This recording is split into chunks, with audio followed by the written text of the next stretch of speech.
దశ ఈ చట్టాన్ని చూస్తే చాలా భయంకరమైన చట్టం. ఏ మాత్రం కూడా ఆలోచించకుండా ఈ చట్టాన్ని తీసుకురావడం చాలా సమస్యలకు దోహదం చేసింది.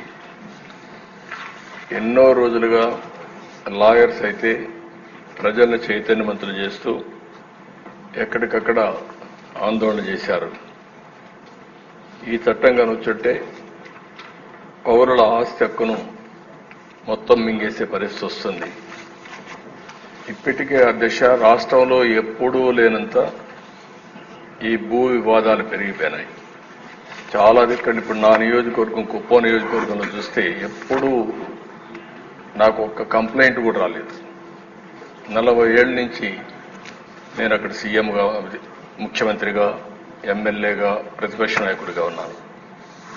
ఈ 5 ఏళ్లలో జరిగిన అవకతవకలు ఆ నియోజకవర్గంలో ఎక్కువ కంప్లైంట్లు వచ్చేది భూ వివాదాలపైన వచ్చాయి. నేను చిన్న చిన్న మీటింగ్లు పెట్టుకొని మాట్లాడేటప్పుడు ఏదైతే 22A ఎవరైనా భూమి ఉంటే దాని పక్కన 22A అని వేసేస్తే అది ప్రభుత్వ భూమి అయిపోతుంది. అక్కడి నుంచి ఎవరైతే సెటిల్మెంట్ చేసుకోవాలనుకుంటారో వీళ్ళందరూ రావడం, నెగోషియేషన్స్ మొదలు పెడతారు. లేకపోతే ఇది గవర్నమెంట్ భూమి అవుతుంది. మనం కానీ ఒప్పుకుంటే, వాళ్ళు ఒప్పుకుంటే దాన్ని ఆటోమేటిక్గా మళ్ళీ ప్రైవేట్ భూమి కింద 22A తీసేసి మళ్ళా ప్రైవేట్ భూమి కింద సెటిల్మెంట్ చేసుకునే పరిస్థితికి వచ్చారు. అధ్యక్ష, టెక్నాలజీ కూడా చాలా ప్రమాదం. నేరస్తుల దగ్గర టెక్నాలజీ ఉంటే మొత్తం మార్చేయడం, రికార్డులు మార్చడం చాలా ఈజీగా అయిపోయే పరిస్థితి వస్తుంది. ఇప్పుడు దానికి తోడు మీరు చూస్తే అధ్యక్ష, ఇటీవల కాలంలో ఇవన్నీ కూడా సెంటిమెంట్స్ ఉంటాయి. భూమి అనేది తరతరాలుగా వారసత్వ ప్రకారం వస్తుంది. మా తాత, మా ముత్తాత ఇచ్చిన భూములు ఇప్పుడు కూడా మాకు వస్తూ ఉంటాయి ఆ కుటుంబానికి. అలాంటి భూమిలో పట్టాదారు పాస్ పుస్తకాలు ఇవ్వడం ఆనవాయితీగా పెట్టుకుంటాం. రాజముద్రేస్తాం, అంటే ప్రభుత్వం ముద్రేసిస్తాం. అలాంటిది ముఖ్యమంత్రి ఫోటో వేసుకొని పట్టాదారు పాస్ పుస్తకాలు ఇవ్వడం అంటే సెంటిమెంట్స్తో ఆడుకోవడం. ఇది ఎక్కడ చూడలేదు దేశ, ఎవ్వరూ చేయలేదు ఇంతవరకు కూడా. అలాంటివి చేశారు. అప్పటికే ప్రజల్లో చాలా కోపం ఉంది, ఆవేదన ఉంది, ఆవేశం ఉంది. ఏమీ చేయలేని పరిస్థితిలో ఉన్నారు. అయితే ఇటీవల భూ సర్వే కూడా అన్నారు. ఈ భూ సర్వే కూడా దిశ మొత్తం సెటిల్మెంట్ చేస్తామనే ఉద్దేశంతో చేసి డబ్బులైతే ఖర్చు పెట్టి ఎక్కడికక్కడ వివాదాలు పెంచారు, కానీ ఎక్కడా వివాదాలు తగ్గించే పరిస్థితి లేదు. దానిపైన కూడా నేను చాలా స్పష్టంగా చెప్పాను. హోల్డ్ చేశాం, స్టే చేశాం. ఇవన్నీ క్షుణ్ణంగా స్టడీ చేసిన తర్వాతనే చేస్తామని చాలా స్పష్టంగా హామీ ఇచ్చాం. అధ్యక్ష, ఈ చట్టం వల్ల పౌరుల ఆస్తి మొత్తం లాగేసే పరిస్థితి వస్తుంది. అంటే ఇంకా రాను ఇందులో మీరు చూస్తే అధ్యక్ష, వెరీ ఇంట్రెస్టింగ్. నేను అన్ని మీటింగుల్లో మాట్లాడాను. కనీసం ఒక్క మాట మేము ఇది చెయ్యము, ఇది ఉద్దేశం లేదని ఒక్క మాట చెప్పలేదు. అంటే ఇందులో చూస్తే భూ వివాదంలో 533 సివిల్ కోర్టు అధికారాల్ని సెక్షన్ 338 నిషేధిస్తుంది. అంటే ఇంక అధికారం లేదు. ఎక్కడికి పోవాలి? నేరుగా హైకోర్టుకి వెళ్ళాలి. ఎంతమంది హైకోర్టుకి వెళ్ళగలుగుతారు? అంటే ఇక్కడ ఏ విధంగా పెట్టారో మనకి దీన్ని బట్టి అర్థమవుతుంది. ఇంకొక పక్క ఏ వ్యక్తినైనా ల్యాండ్ టైటిలింగ్ ఆఫీసర్గా నియమించుకోవచ్చు 5(1). అంటే ఇప్పటికే మనం చూస్తున్న సాక్షిలో పనిచేసే అందరినీ తీసుకొచ్చి ప్రభుత్వంలో పెట్టారు.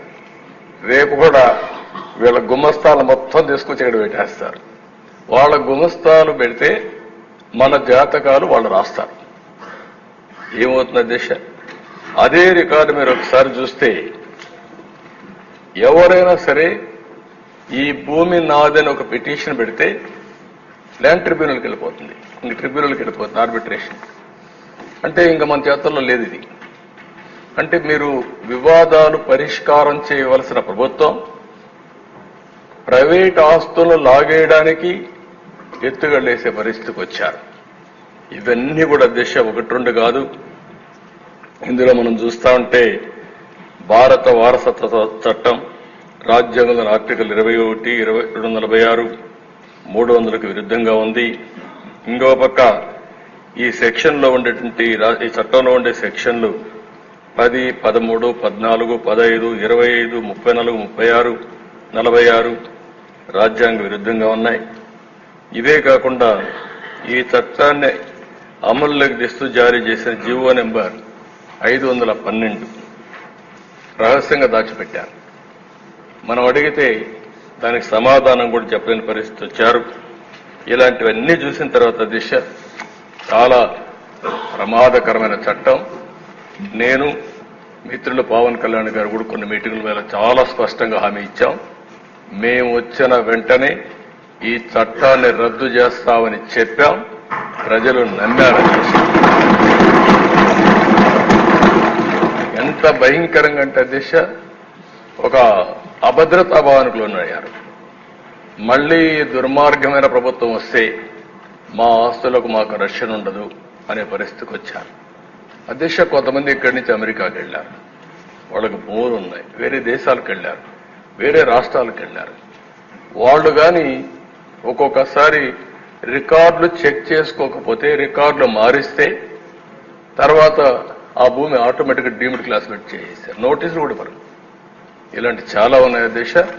ఏది ఏమైనా మేము చెప్పాం, చెప్పిన తర్వాత చాలా స్పష్టంగా హామీ ఇచ్చాం. హామీ ప్రకారం మొదటి సంతకం ఏదైతే నేను చెప్పానో డిఎస్ఏ అని మొదటి 5 సంతకాల్లో ఈ ల్యాండ్ టైటిలింగ్ యాక్ట్ కూడా పెట్టి రద్దుకు ప్రతిపాదన పెట్టాం.